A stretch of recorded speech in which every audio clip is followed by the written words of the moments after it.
je voulais vous poser une question. Est-ce que, d'abord, entre membres du comité olympique, est-ce que vous avez de vraies discussions entre vous? Oui. Voilà, ça c'est une première question. Est-ce que vous tenez compte aussi, un jour c'est dans un certain continent, il faut peut-être Oui. équilibrer. Voilà. Alors, personne ne le dit, ça. C'est pas écrit, mais Il y a quand même une forme d'équilibre.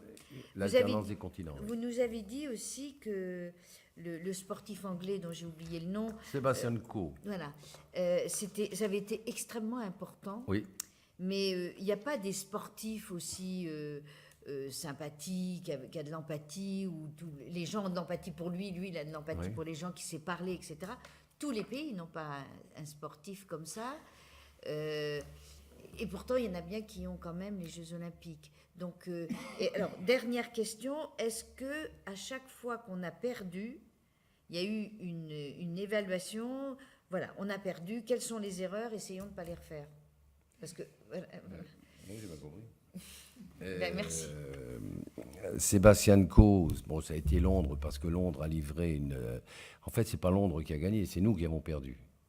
Là, c'est un peu différent, si vous voulez. Donc, comme ils ont en revanche très très bien organisé et fait de belles choses derrière, c'est pour ça que il est un peu sorti du lot. Mais il y a eu d'autres candidatures qui n'avaient pas de champion olympique comme président avant et après, et ça se passe très très bien.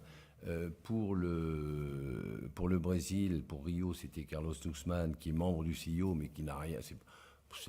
il a fait les Jeux Olympiques, mais il n'est pas médaillé, etc. En Grèce, c'était une dame, Angelopoulos, qui avait beaucoup de talent, qui a été assez brillante. Pour les Jeux d'hiver, Sydney, je me souviens... Sydney, c'était quoi? Non, Sydney, j'étais pas au CIO. Athènes, c'était Angelopoulos. Pékin, c'était pas du tout, c'est un membre du CIO, mais qui n'était même pas, comment dirais-je, même pas pratiquant, je crois, parce qu'il n'y a pas que des pratiquants, il y a aussi des gens qui sont des dirigeants, des choses comme ça. Donc, il ne faut pas que ce soit une condition sine qua non. J'entends régulièrement en France qu'on dit qu'il faut un sportif. C'est mieux. Mais c'est pas non plus une condition. C'est une condition qu'on peut contourner, qu'on peut éviter. L'évaluation après les échecs. Alors l'évaluation des échecs. Bah, écoutez, de toute façon c'est simple. Moi je vais vous dire, comme j'ai occupé à peu près tous les postes,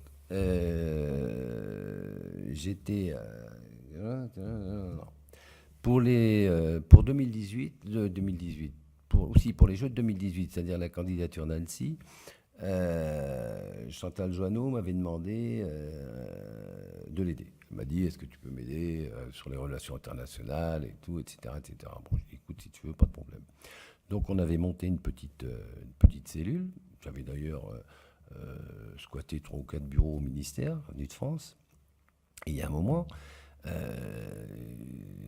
demande à ses collaborateurs, je dis, bon, il faudrait que je récupère quand même toutes les archives de 2012, de Paris 2012. Vous les avez vues ou moi non plus?